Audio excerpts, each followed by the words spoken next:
Bref, nous allons conclure pour vous dire ceci. La République démocratique du Congo appartient aux Congolais. Aux Congolais que moi je suis, moi Dosta. Donc, ba minéré, to ba richesse ya mboka oyo, nga naza héritier, naza bénéficiaire. Mboka na biso ya Kabila te, eza famille Tshisekedi te, mboka na biso ya ba Mobutu te, eza famille Mobutu te, mboka eza ba Congolais ba Paviki Nata, ba Mike, ba Mike, ba Jonathan, mboka na biso ya ba Congolais, eza biso ba Congolais, biso ba Dosta.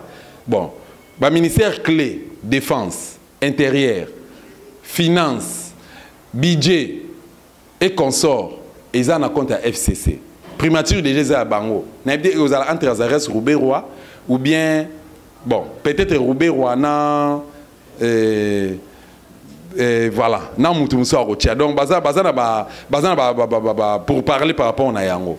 Mais Bino Baropé, ça Bino pêche, élevage, agriculture, sport, na social. Pour bénéficier de Nine. Yesa pour bénéficier de Nine. Chargé à protocole à Félix Antoine Tshilombo Tshisekedi, comme on est John Nyakero, c'est un Rwandais, beau-frère Naé. Les gars, moi, c'est Denise. Aza Rwandais, chargé à protocole. Bino Baocha Bino Wapi. Bon, Lukabo Fongola sous bon Lukabo Yeba, contenir un accord signé na Kabila. Pour preuve, ce que vous comprenez, Kakate. Na Sénat, vous avez combien de sénateurs? Kabila Zan a 91. Na l'Assemblée nationale, vous avez combien? Députés. Kabila Zan a 350. Dans l'Assemblée provinciale, il y a 20 gouverneurs. Déjà, lobby entre Gentini et Magloire Kabemba, les 10 avril. Il y a gouverneur, il y a ville à Kinshasa. Et bon, Bino.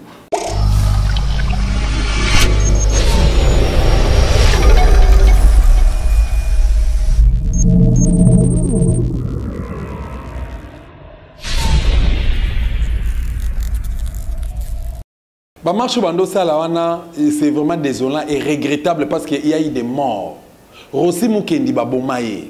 Ceux qui ne font que les sécuristes, qui na kati ya ba paroisse. Ba paroisse c'est ça iska ba organisation makasi bando c'est maneti na basembe no wana ba Saint François na Gitambo nde Rossi akufa kité. Tant on Rossi azubal, à ça qu'il est sous 2 heures du temps et demi. Mais dis-moi, ceux qui sécurisent, c'est caisse de secours. Moi, je ne sais pas si c'est basango. Non seulement ça binombo basango, bozana mbongo belé, qu'on se le dise. Rosia Zumasa, c'est comme qui tombe là, kende nae. Ici à Robimezate, pour bimse ba ki akekozwa, ba so approprier l'hôpital. Et ça l'a quitté, Rosia Koufi. Mais basango bosala nini pona Rossi. Basango basala nini pona Rossi, même activiste pour démocratie, bande comme mouvement citoyen. Na rotanga bino ba Filimbi, ba MRPC, ba Tchloucha, ba Echa machin bosala nini pour na Rossi. Basala nini pour na Rossi. Ba ti makelele. Mais pourquoi botumbaka même parole sur na Saint-Benoît te? Ba sous-cette la police ezawana. O ezagi c'est le bossa Saint-Benoît, botumba ngote pourquoi? Maison communale, ya lemba, pourquoi botumbaka yangote? Pourquoi botumbaka yangote? Rossi a Koufi. Mais na landela dossier à Rossi à la loupe. Si procès à Rossi Lelo, naza parmi les journalistes oyo, bazo gérer en na média. Ange Mouchebo quoi, ministre des droits humains. Atteint directeur de cabinet naé, j'étais accompagné d'un ami à moi, à s'appeler activiste à droits de l'homme voilà. Comme on n'est pas vu Kinata. Directeur de cabinet, il y a Ange Mouchebo qui a proposé famille à Rossi. Tozana Saint-Benoît n'a pas représenté à Monisco, s'il vous plaît. Responsable à droit de l'homme à Monisco, comment il s'appelle encore? Voilà. Madame Manazaki, elle était présente. Monsieur, madame. Monsieur Marcel. Avec une dame comme ça, Madame Suzanne, voilà, c'est le nom que j'ai cherché. Baye. Pour balancer la dossier, qu'est-ce qu'il faut faire, tout ça. Et mais c'est là, mais c'est Dan ou David. Dire qu'il y a Ange Mouchebo quoi. Azor a proposé, la famille Rossi, somme il y a $250 000 pour libérer corps ya Rossi, bakunda yango na honneur selon bango et puis famille Rossi ba se terre. Attends, molimo ya mutu. Moi no abota maki. Nane oya abotamaki. Maman nae abombiye na libumu 9 mois. Abotami. Ba Melise Libele. Amélie Biberon. Amélie Potopoto. Aye rolia foufou. Ya masango parce que on va zaki pe bakasa yen. Mais bazaï bandeko Félix parce que Félix va s'arrêter, va Tshisekedi, va s'arrêter. Ndeko oya kufi moli monae histoire ya Rossi to enterrant au kakabo. Mais c'est Kabila. Mouto aboma Rossi comme monae Karim. Akomaka adjudant colonie pour PC grade à major. Asalaka CI wapi donc formation militaire. Asalaka wapi. Bo PC n'importe qui munduki baboma Rossi. Professeur donc assistant à l'université à IPEN, Université pédagogique nationale s'il vous plaît. Eza université de Kinshasa té, eza provinciale, eza nationale. Pour la RDC eza encore. L'université pédagogique nationale de l'IPEN, à Binza IPEN. Eza assistant. Nomination de Bimaki en janvier 2018, d'il y a Koufi le 25 février. Eza assistant na Revera Kim. Après ça, cours dans l'institut supérieur, moi que na Bandundu, na Kikwiti précisément. Un monsieur intelligent, Rossi Mukende, paix à ton âme. Tu es mon ami et tu le resteras toujours. Rossi Mukende a Koufi. Rossi Mukende a maître. Deuxième dan na Djoudjouché. Il y a 2 ceintures, 2 médailles plutôt. Le médaille d'or. Il y a en Égypte, il y a en Afrique. 2 médailles s'il vous plaît. À représenter RDC, il y a une coupe champion. Nazo Gandal toujours en matin année papa Nazo Lela, n'a filmé papa Nazo Lela mon champion, ainsi ma médaille Lela, mon champion tu as laissé papa, mon champion, donc m'a mis ce tambolanga na caméra Kouya. Joseph Kabila. Et cette dame là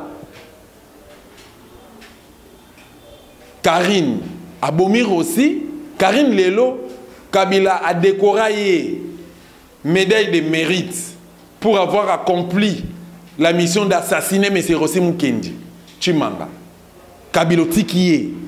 Basal si procès moko bidon. Na garnison matete na 7e mairie. Un procès bidon. Bon, na droit ba bengo ba procès unique. Hein, na français bien, ba ndeko batanga droit. Procès unique. Et les qui n'ont pas bongo. Coup de chapeau à maître Bondo. Coup de chapeau à maître David Chimanga. Pour nous la kitoko pour nous retirer qui dossier en organisation matete bon même en cour constitutionnelle mais tous c'est là-bas on la mettre cool kuna bon voilà le cas Félix a un pouvoir un autre Kabila et le mot au sale maté to la team ko biso libérer mboka au Congo to sala procès à solo pour na on est ko respecter mémoire ya muninga na biso ndeko na biso Rossi Mukendi Joseph Kabila sali mabe ebelé Mamadou Ndala akufa Kabila Général Baouma Akoufa, Kabila. Mamadou Ndala, c'est sa guerre à M23, n'est-ce pas? Guerre à M23, wana, bah, ça li terreur na Est RDC. Mamadou Ndala, Fourmi, Soda Jean-Pierre Bemba, Akenda, Achabango Kao, Atindika Bango, Tina frontière. Il y a Rwanda. Général Baouma, chef né direct. Pas Babomaye. Bobomi Mamadou Ndala, Bobomi chef né, Général Baouma. Ba Trésor Baouma, ba Tikali.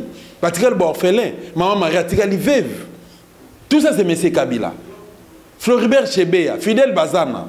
Bazala qui batou. Fidel Bazana, Boma était Bakundaye vivant. Kuna na plateau de Bateke. Floribert Chebeya, Boma yé, Toufaye, Sacha Viva boy. Sacha Viva, Saché ou Saché. Auto même la chemise. O ana kichesa basala nango wenze. Sacha les aga kilo et pesar makasi.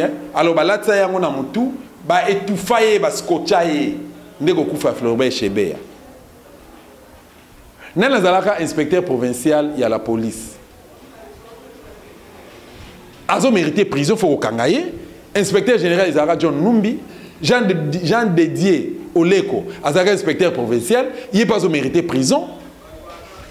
Bazoa colonel Moukala, il bâtit une prison centrale à Makala. Mais il fallait pas qu'on ait une bande de voyous, bande de criminels, basa la prison. Tout ça, Ezaki circommande à Joseph Kabila. Mais c'est Kabila. Ah, Salimabé est belé. Na beti li sola Rossi Mukendi wa kufaki na marche à CLC mais faut ba kanga pe ba sango o ba organiser ba marche wana faut ba kanga bango pe ba mériter ba prison il faut ba samba parce que Rossi a kufi bino ba organisateur il faut ba kanga bino Hussein Ngandu ba boma ina lemba azalaki membre ya INC à Vital Kamerhe le serpent mais c'est le Burundais Vital Kamerhe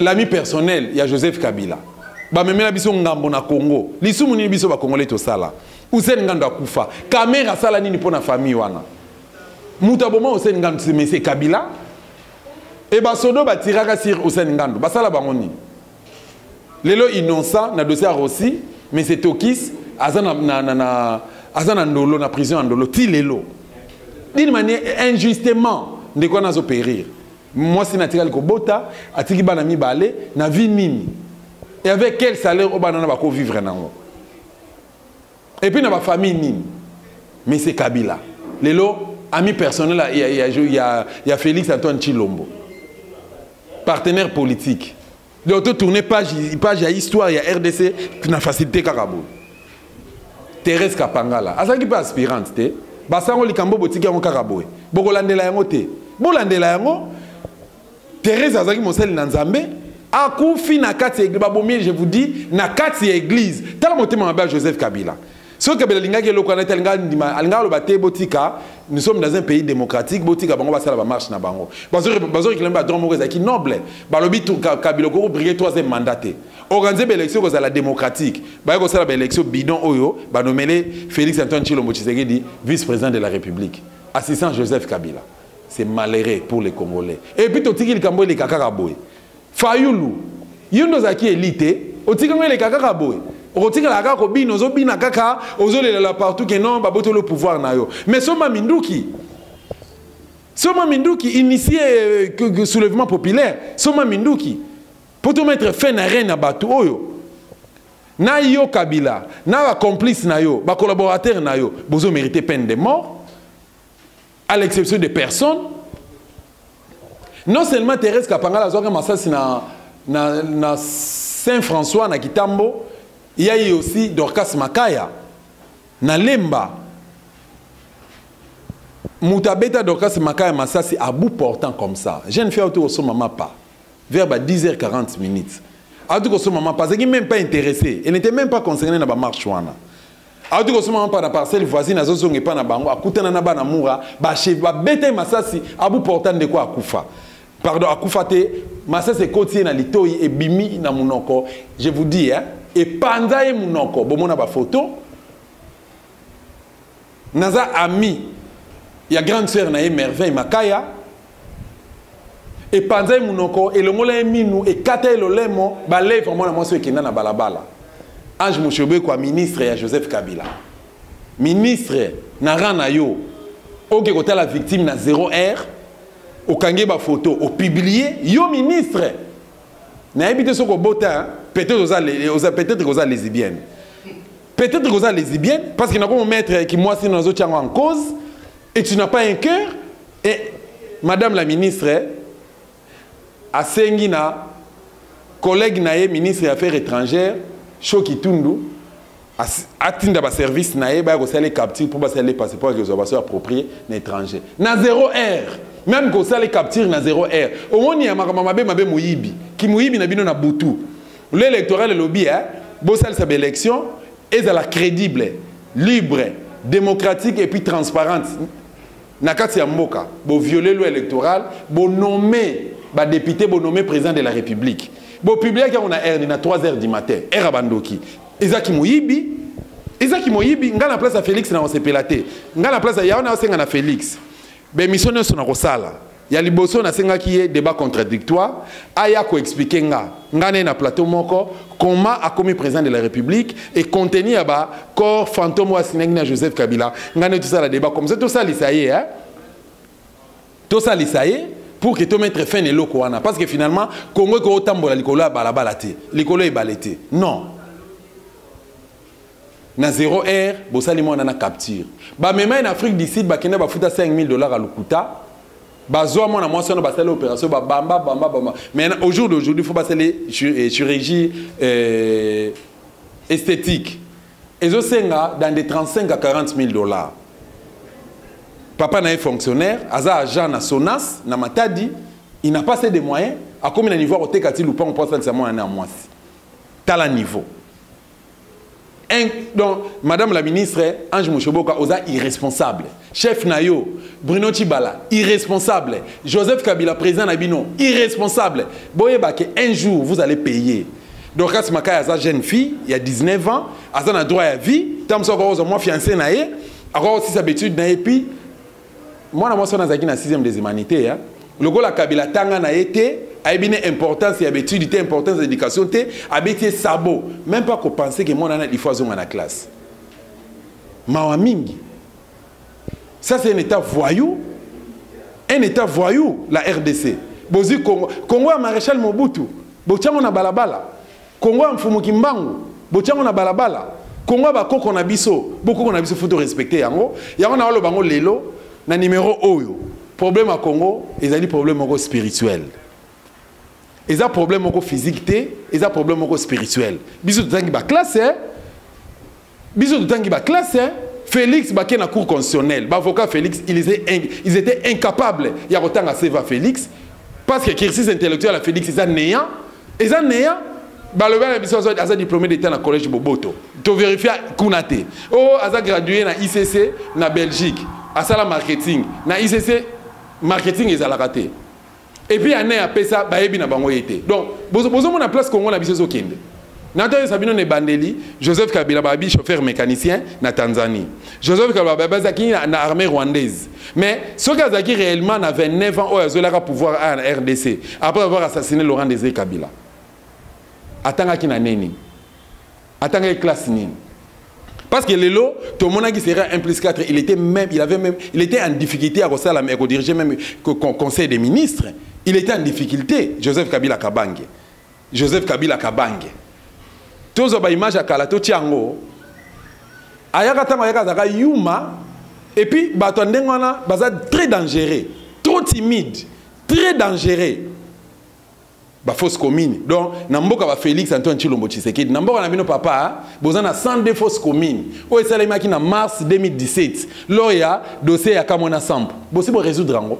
Oso défendre bandeko na yo. Oso ke koluka même batom même na fausse fausse commune wana o s'incliner. O sali angote. Félix, au préfet qui de Rwanda, o s'incliner na bakora ba criminel.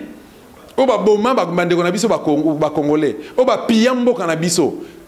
Rwanda lelo a commis producteur à coltan. Rwanda, producteur à coltan. A ça la téléphone, a ça la ordinateur, a ça la mutuka. Et loko bango bazala kana ngote. Mboka na biso za riche. Boyi pourquoi ngana linga poto te na goya, na yaka, na zongaka. Na goya ko fanda kunende parce que je me sens mieux. Donc, ndeba français baloba, on est mieux chez soi. Je me sens mieux ici. Et puis ici chez nous, il y a beaucoup d'argent. Il suffit seulement aux amaïles. Mbonga moyibito ba caméra ba oyiba, akeko bala na bangombe, moi so sa bala, akeko bala na bangombe, pe moi sa batu, moi so ayibana. Okeko bala na $150,000. Oza kimbongo wapi? Caméra yo uti soit disant en opposition, oza kimbongo wapi? Ami personnel Joseph Kabila n'importe quoi. Donc pour dire ceci, Joseph Kabila a mérité peine de mort. C'est un criminel. Kabila Zali criminel, un criminel autoko limbisa a été. Ngaïa, peut-être que tu vas me parce qu'il n'a pas attaqué Félix. Félix n'est pas mon ennemi. Azamon Amboka, oui. Mais n'a pas Félix parce que, a gagné une élection, n'a pas yango. N'a pas même na chaîne locale, n'a pas yango. Ce que je m'en fous. Mais ce qui est pour une cause juste, ça c'est que bétaté. Mon qui n'a pas bloqué. Eh, moi je sais que je makubungu et puis ngaza mwana bakoko fungimba ngaza nanga bakoko bananga tina lo baboye na lo bapamba tina lo banga moti be esprit zo banakati nanga nana makubungu na nzoto nanga problème à Congo spirituel. Alors avant na loba je me suis mieux préparé. Félix a eu qu'à gagner une élection. Même Chadari azaki mieux élu que Félix. La personne qui avait rapporté les élections chaotiques plutôt du 30 décembre 2018, c'était M. Martin Fayulu Madidi. Il y a un Martin Fayulu aux Alamobali. Au fond, la mise population de Minduki, Soma Minduki. Aux Anapoto, Zoba contact na bandera diaspora, Soma Minduki initié ce mouvement populaire, Tobenganana Félix na Kabila. Félix Oloba Kabila, partenaire politique. Mouto Aboua qui corps à Tata Nabino et Yana Mboka, le partenaire politique. Le 19 septembre 2016, Ngai na Kanchach, Makila Nangezo Tanga, Naba Fayulu. Ba fusillé siège na bina IDPS à 11e mairie. Est-ce que bandeko bazangi na kati ba kufa? Félix yo komi président national à IDPS. Okenda jamais kota la batomba batwana. Okenda jamais ko sala yango, osala yango te. Osala yango te. Lelo to tourner page ya histoire à RDC na ba criminels so Kabila sali onga na tangi kuta mukie. Ba fausse commune ya Maluku, ba fausse commune ya Este, ba fausse commune ya Kasai na mboka na bino. Baliwa ba Rossi, ba Thérèse Kapangala, ba Hussein Ngandu, ba Mamadou Ndala, ba Général Baouma, ba Mbunza Mabe.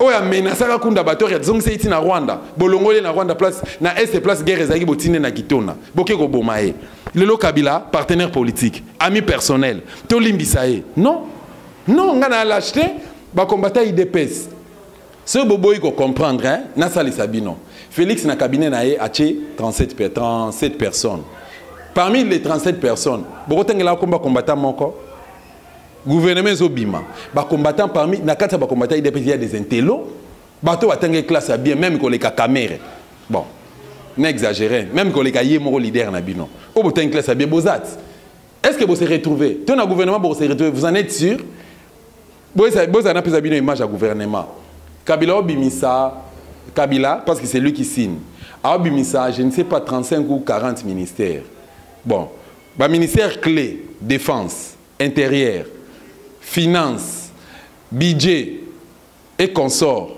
ils ont un compte à FCC. Primature déjà à Bango. Vous allez entre Azares, Roubaix-Roi, ou bien, bon, peut-être Roubaix-Roi, voilà, non, Moutoumoussa, Rotia. Donc, pour parler par rapport à Yango. Mais Bino, Bino, pêche, élevage, agriculture, sport, na social, pour bénéficier de Nine. Il y a bénéficier de Nani. Chargé à protocole à Félix Antoine Tshilombo Tshisekedi, comme on est John Nyakero, c'est un Rwandais, beau-frère Naé. Les gars, moi, c'est Denise. Aza Rwandais, chargé à protocole. Bino Baocha Bino Wapi. Bon, Lukabo Fungola Sou, bon, Lukabo Yeba, contenir un accord signé na Kabila. Pour preuve, si vous comprenez Kakate, na Sénat, vous avez combien de sénateurs? Kabila Zana Bango 91. Na Assemblée nationale, vous avez combien? Députés. Kabila Zana Bango 350. Dans l'Assemblée provinciale, il y a 20 gouverneurs. Déjà, lobby entre Gentini, Magloire Kabemba, les 10 avril. Il y a gouverneur, il y a ville à Kinshasa. Et bon, bino. Bref, nous allons conclure pour vous dire ceci. La République démocratique du Congo appartient aux Congolais. Aux Congolais que moi je suis, moi Dosta. Donc, ba minéré to ba richesse ya mboka oyo nga naza héritier naza bénéficiaire mboka na biso ya Kabila te eza famille Tshisekedi te mboka na biso ya ba Mombutiste te eza famille Mobutu te mboka eza ba Congolais ba Paviki Nata ba Mike ba Jonathan mboka na biso ya ba Congolais eza biso ba Congolais biso ba Dosta exactement non parce que non on a Tshisekedi tu n'es pas obligé si tu veux gagner une élection et non seulement ça ba comme partenaire politique je suis désolé. Je suis vraiment désolé. Donc, bref, Kabila na régime naïe, bazo mérité prison à vie. Non seulement Kabila, ba partenaire nyonso, na ba collabo, ba mérité prison à vie. Tu dissoudre ba parlement na nyonso. Et à l'Assemblée provinciale, l'Assemblée nationale, et à la Sénat, le gouvernement tu ko isa yango, tant tu libérer mboka oyo. Merci beaucoup nabino ba fidèle nabiso, so Holandi, beta lisolo ke no kuneza ko inda. HD Bilili News. Et ça, partageant au bandeko, bazuite bayeba, qu'est-ce qui se passe dans notre pays. Namboka nabiso ele kande nini. Na pesi merci na équipe technique ou accompagné, merci na Jonathan, merci na Mike Image donc ah on Mike ngala benga ki machine pour servir les autres tourner danger. Donc so lingo yebana o luki ka beta kaka lukaka Mike Mukadi. Là Mike Mukadi na Facebook soko monier traité na okoyebana. Merci beaucoup, merci na bino no sokutana bino. Très prochainement Ingeta.